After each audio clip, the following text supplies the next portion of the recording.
Chapter 3: Liberalization, Privatization and Globalization. An appraisal. K.R. Narayan, former President of India. There is a consensus in the world today that economic development is not all, and the GDP is not necessarily a measure of progress of a society. After studying this chapter, the learners will understand the background of the reform policies introduced in India in 1991, understand the mechanism through which reform policies were introduced, comprehend the process of globalization and its implication for India, be aware of the impact of the reform process in various sectors. Introduction. We have studied in the previous chapter that since independence, India followed the mixed economy framework by combining the advantages of the capitalist economic system with those of the socialist economic system. Some scholars argue that over the years, this policy resulted in the establishment of a variety of rules and laws which were aimed at controlling and regulating the economy, ended up instead in hampering the process of growth and development. Others state that India, which started its developmental path from near stagnation, has since been able to achieve growth in savings, developed a diversified industrial sector which produces a variety of goods and has experienced sustained expansion of agricultural output, which has ensured food security. In 1991, India met with an economic crisis relating to its external debt. The government was not able to make repayments on its borrowing from abroad. Foreign exchange reserves, which we generally maintain to import petroleum and other important items, dropped to levels that were not sufficient for even a fortnight. The crisis was further compounded by rising prices of essential goods. All these led to the government to introduce a new set of policy measures which changed the direction of our developmental strategies. In this chapter, we will look at the background of the crisis, measures that the government has adopted, and their impact on various sectors of the economy. Background. The origin of the financial crisis can be traced from the inefficient management of the Indian economy in the 1980s. We know that for implementing various policies and its general administration, the government generates funds from various sources such as taxation, running of public sector enterprises, etc.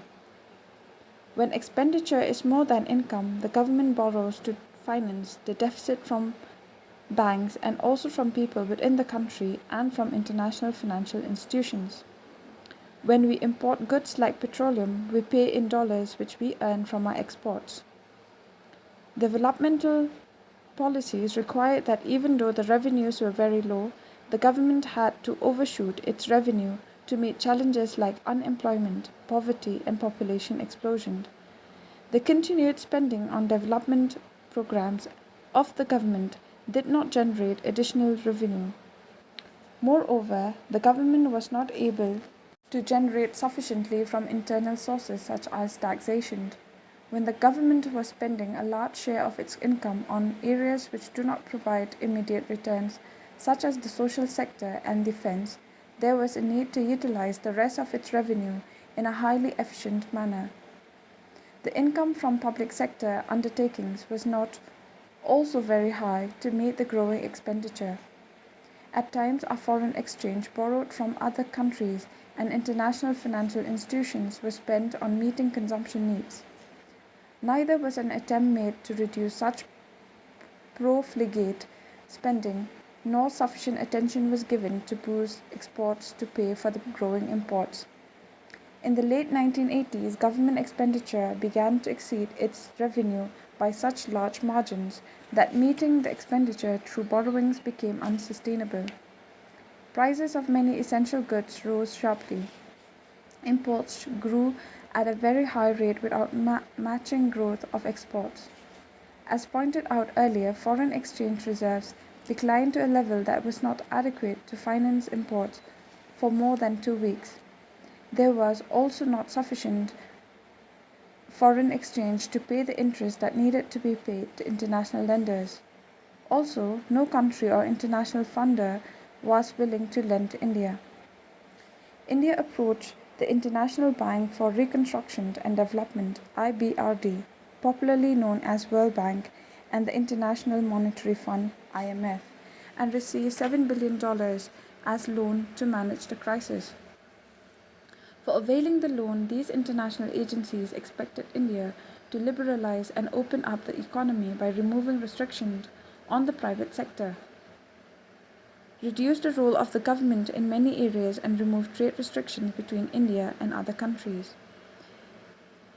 India agreed to the conditionalities of World Bank and IMF and announced a new economic policy.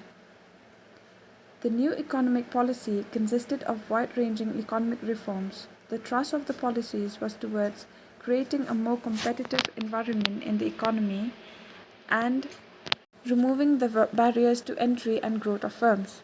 This set of policies can broadly be classified into two groups: the stabilization measures and the structural reform measures.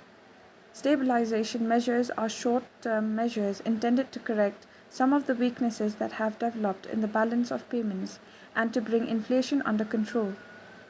In simple words, this means that there is a need to maintain sufficient foreign exchange reserves and keep the rising prices under control.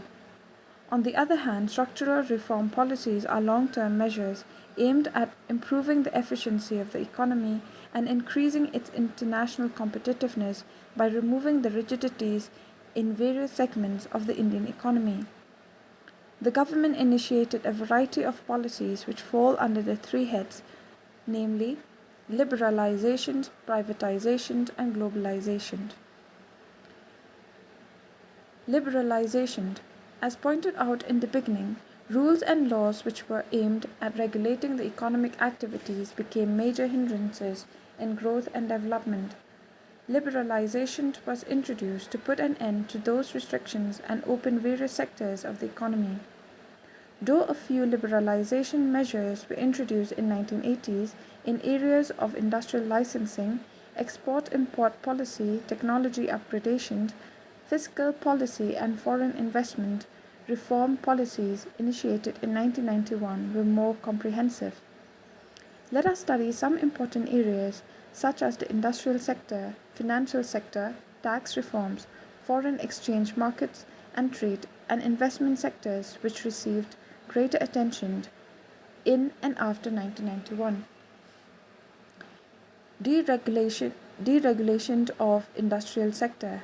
In India, regulatory mechanisms were enforced in various ways. 1. Industrial licensing, under which every entrepreneur had to get permission from government officials to start a firm, close a firm, or decide the amount of goods that could be produced. 2. Private sector was not allowed in many industries. 3. Some goods could be produced only in small-scale industries. And 4. Controls on price fixation and distribution of selected industrial products. The reform policies introduced in and after 1991 removed many of these restrictions. Industrial licensing was abolished for almost all but product categories: alcohol, cigarettes, hazardous chemicals, industrial explosives, electronics, aerospace and drugs, and pharmaceuticals. The only industries which are now reserved for the public sector are a part of defense equipment, atomic energy generation and railway transport. Many goods produced by small-scale industries have now been de-reserved. In many industries, the market has been allowed to determine the prices.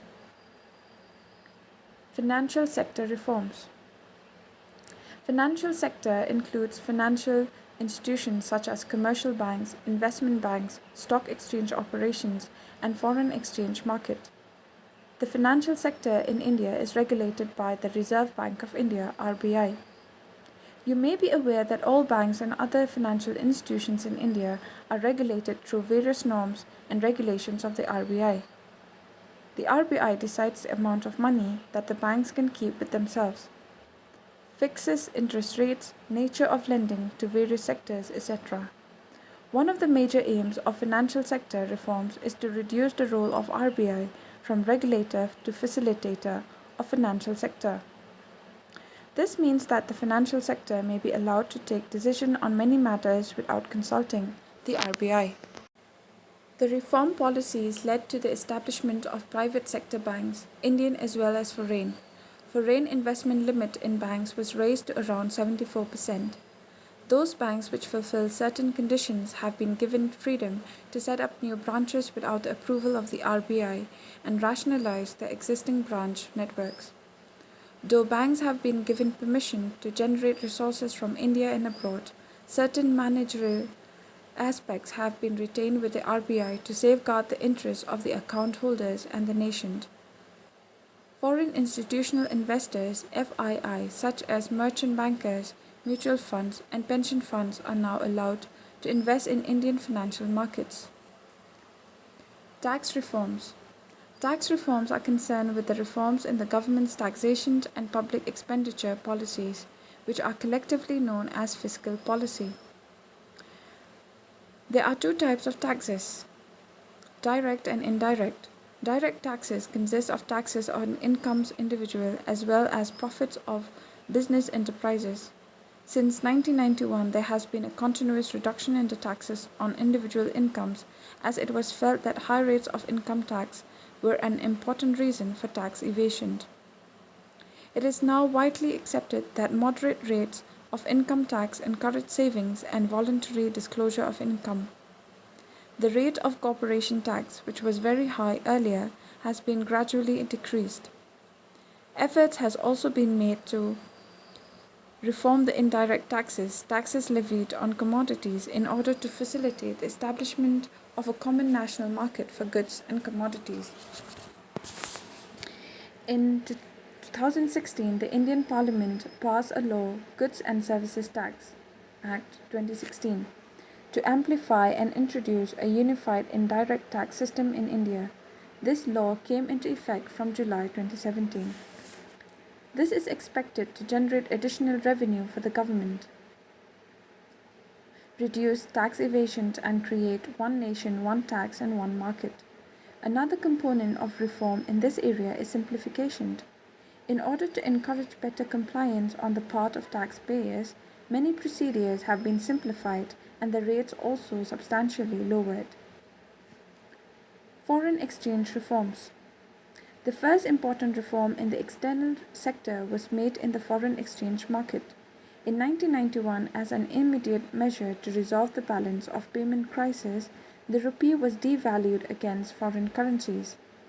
This led to an increase in the inflow of foreign exchange. It also set the tone to free the determination of rupee value in the foreign exchange market from government control. Now, more often than not, markets determine exchange rates based on the demand and supply of foreign exchange. Trade and investment policy reforms. Liberalization of trade and investment regime was initiated to increase international competitiveness of industrial production and also foreign investments and technology into the economy. The aim was also to promote the efficiency of local industries and adoption of modern technologies. In order to protect domestic industries, India was following a regime of quantitative restrictions on imports. This was encouraged through tight control over imports and by keeping the tariffs very high. These policies reduced efficiency and competitiveness, which led to slow growth of the manufacturing sector. The trade policy reforms aimed at 1. Dismantling of quantitative restrictions on imports and exports, 2. Reduction of tariff rates, and 3. Removal of licensing procedures for imports. Import licensing was abolished except in case of hazardous and environmentally sensitive industries. Quantitative restrictions on imports of manufactured consumer goods and agricultural products were also fully removed from April 2001. Export duties have been removed to increase the competitive position of Indian goods in the international markets. Privatization. It implies shutting off the ownership or management of a government-owned enterprise. Government companies are converted into private companies in two ways. 1.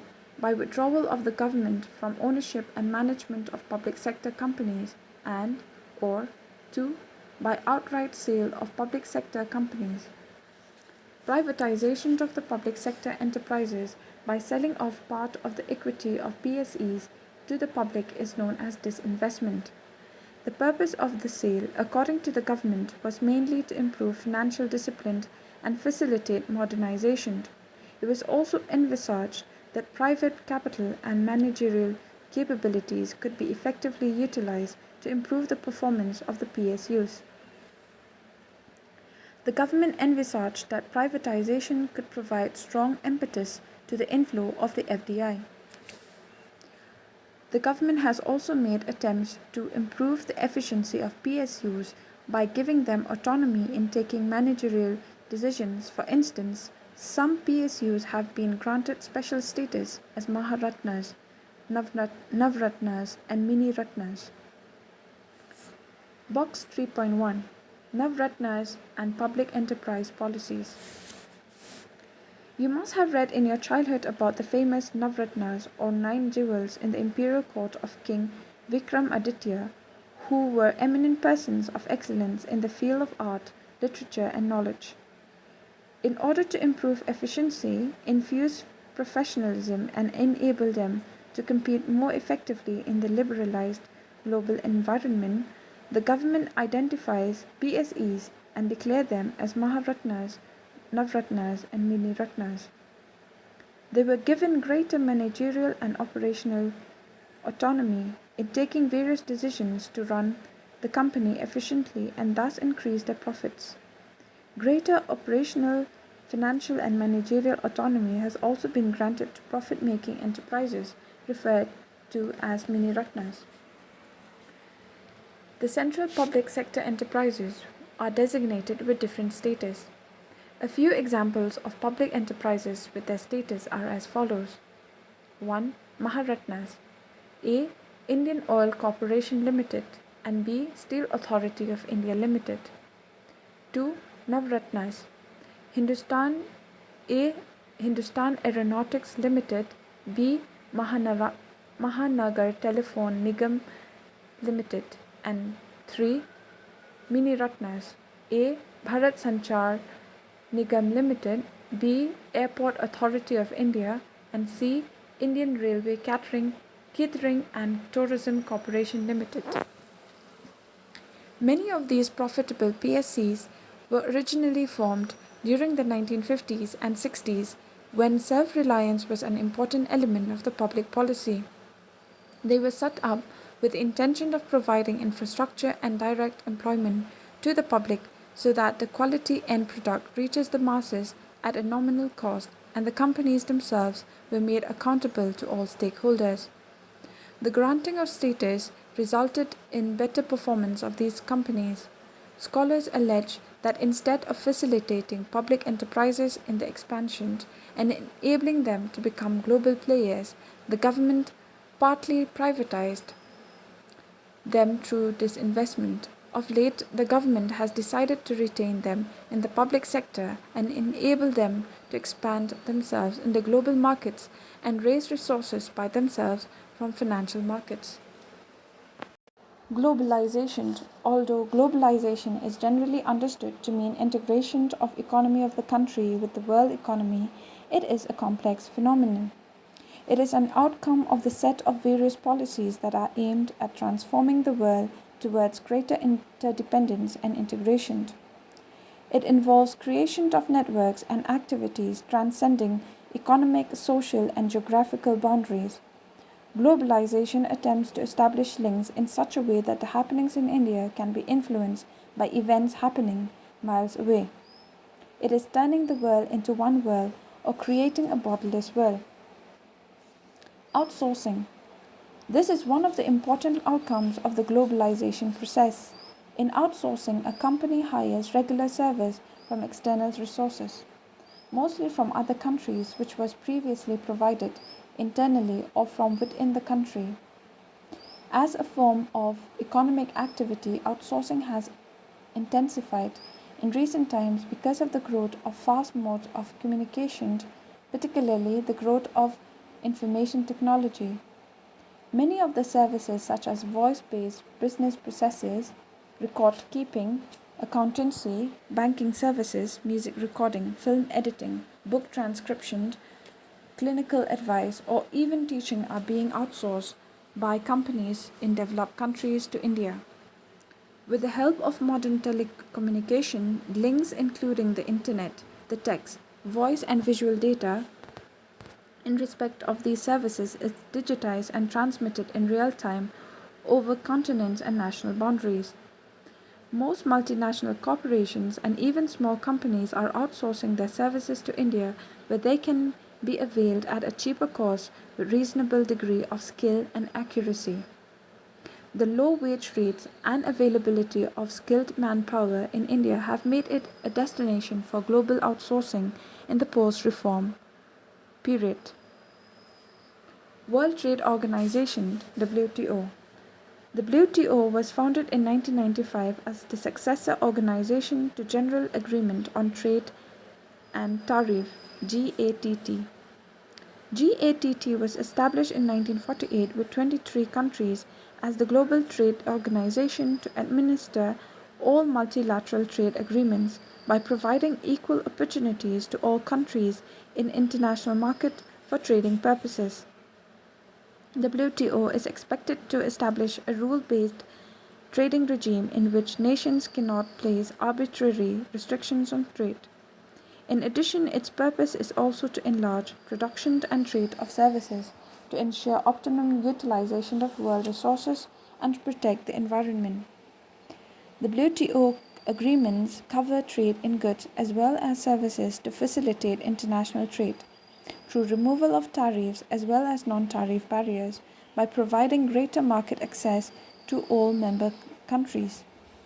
As an important member of WTO, India has been in the forefront of framing fair global rules, regulations, and safeguards, and advocating the interests of the developing world. India has kept its commitments towards liberalization of trade made in the WTO by removing quantitative restrictions on imports and reducing tariff rates. Some scholars questioned the usefulness of India being a member of WTO as a major volume of the international trade occurs among the developed nations. They also say that while developed countries file complaints over agricultural subsidies given in their countries, developing countries feel cheated as they are forced to open their markets for developed countries but are not allowed access to the markets of developed countries. What do you think? Box 3.2 Global Footprint. Owing to globalization, you might find many Indian companies have expanded their wings to many other countries. For example, ONGC Videsh, a subsidiary of the Indian public sector enterprise Oil and Natural Gas Corporation, engaged in oil and gas exploration and production, has projects in 16 countries. Tata Steel, a private company established in 1907, is one of the top 10 global steel companies in the world, which have operations in 26 countries and sell its products in 50 countries. It employs nearly 50,000 persons in other countries. HCL Technologies, one of the top 5 IT companies in India, has offices in 31 countries and employs about 15,000 persons abroad. Dr. Reddy's Laboratories initially was a small company supplying pharmaceutical goods to big Indian companies. Today has manufacturing plants and research centers across the world. Indian economy during reforms and assessment. The reform process has completed 3 decades since its introduction. Let us now look at the performance of the Indian economy during this period. In economics, the growth of an economy is measured by the gross domestic product.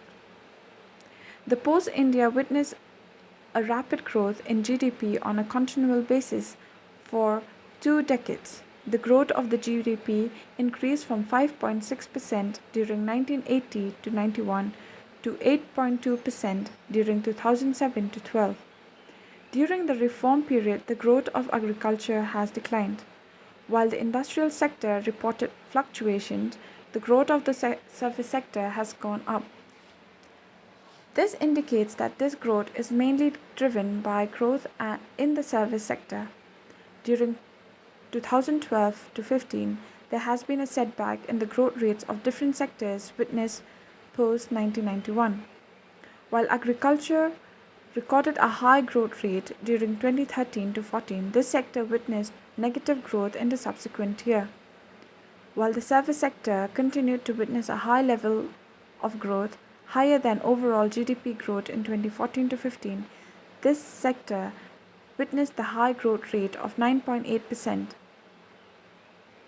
The industrial sector witnessed a steep decline during 2012 to 13. In the subsequent years, it began to show a continuous positive growth. The opening of the economy has led to a rapid increase in foreign direct investment and foreign exchange reserves. The foreign investment, which includes foreign direct investment (FDI) and foreign institutional investment (FII), has increased from about $100 million in 1990 to 91 to $30 billion in 2017 to 18. There has been an increase in the foreign exchange reserves from about $6 billion in 1990 to 91 to $413 billion in 2018 to 19. India is one of the largest foreign exchange reserve holders in the world.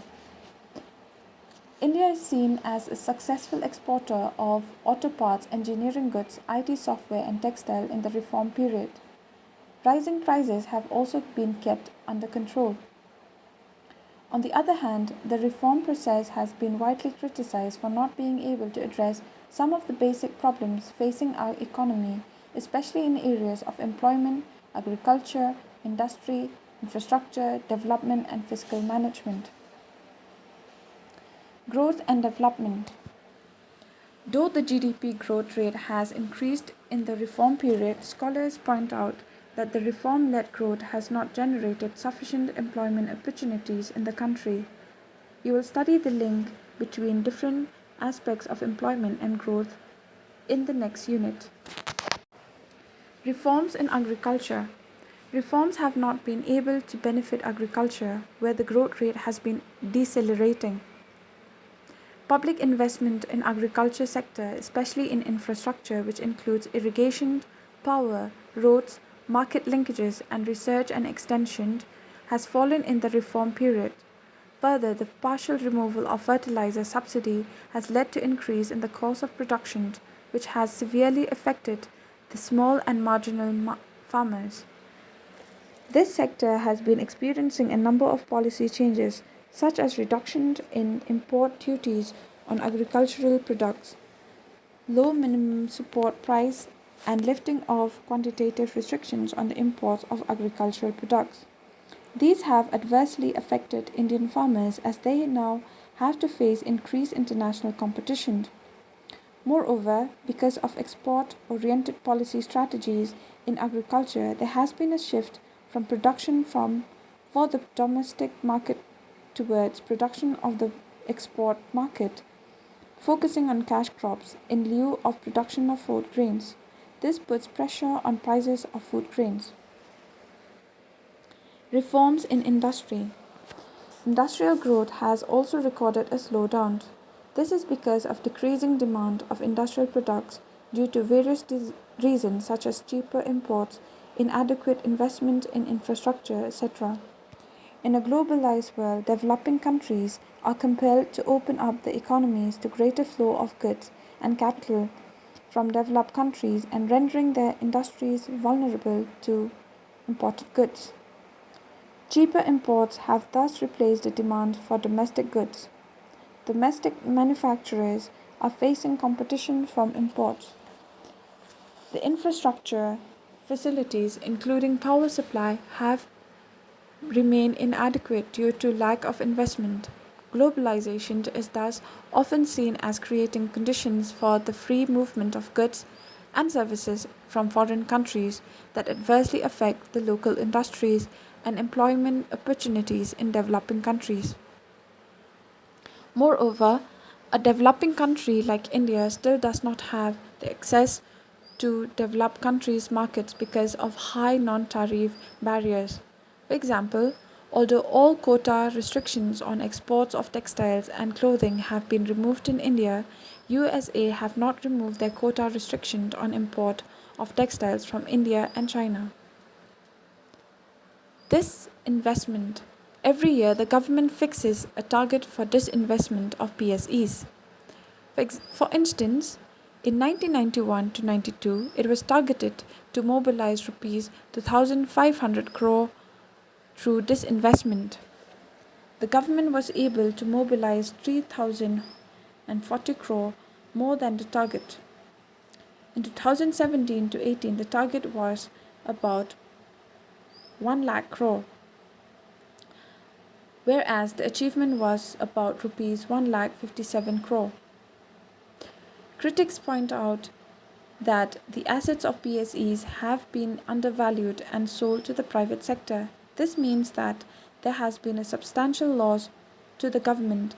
Moreover, the proceeds from the disinvestment are used to offset the shortage of government revenues rather than using it for the development of PSEs and building social infrastructure in the country.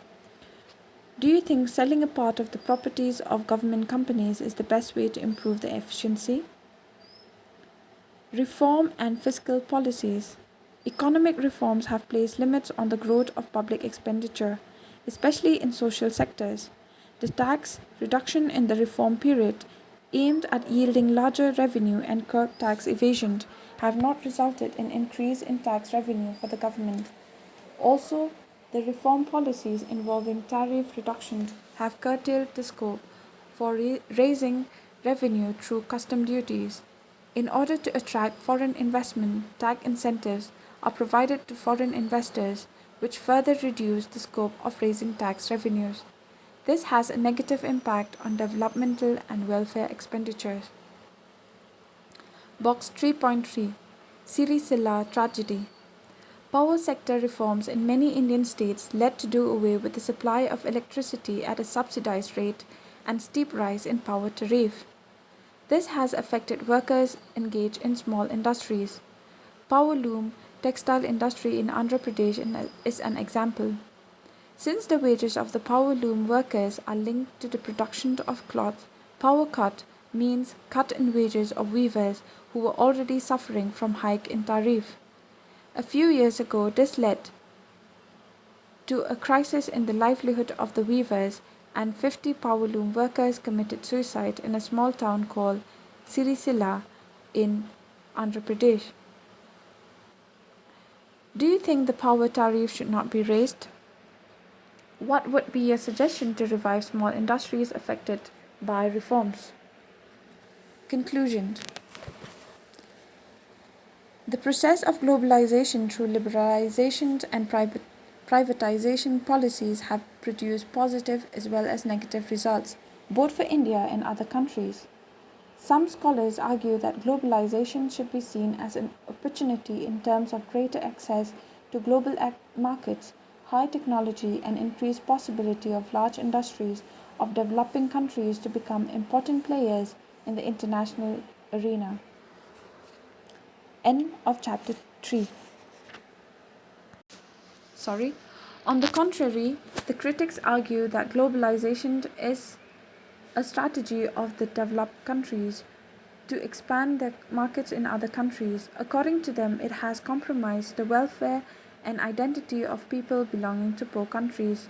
It has further been pointed out that market driven globalization has widened the economic disparities among nations and people. Viewed from the Indian context, some studies have stated that the crisis that erupted in the early 1990s was basically an outcome of the deep-rooted inequalities in Indian society and the economic reform policies initiated as a response to the crisis by the government, with externally advised policy package further aggravated the inequalities. Further, it has increased the income and quality of consumption of only high-income groups, and the growth has been concentrated only in some select areas in the services sector such as telecommunications, information technology, finance, entertainment, travel and hospitality services, real estate and trade, rather than vital sectors such as agriculture and industry, which provide livelihoods to millions of people in the country. A recap: the economy was facing problems of declining foreign exchange, growing imports without matching rise in exports, and high inflation. India changed its economic policies in 1991 due to a financial crisis and the pressure from international organizations like the World Bank and IMF. In the domestic economy, major reforms were undertaken in the industrial and financial sectors. Major external sector reforms included foreign exchange deregulation and import liberalization.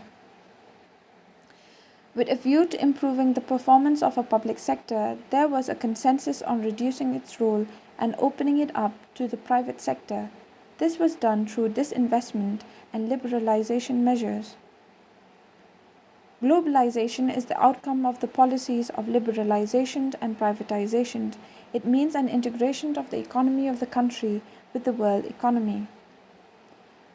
Outsourcing is an emerging business activity. The objective of the WTO is to establish a rule-based trade regime to ensure optimum utilization of world resources. During the reforms, growth of agriculture and industry has gone down, but the service sector has registered growth. Reforms have not benefited the agricultural sector. There has also been a decline in public investment in this sector. Industrial sector growth has slowed down due to availability of cheaper imports and lower investment. End of chapter 3.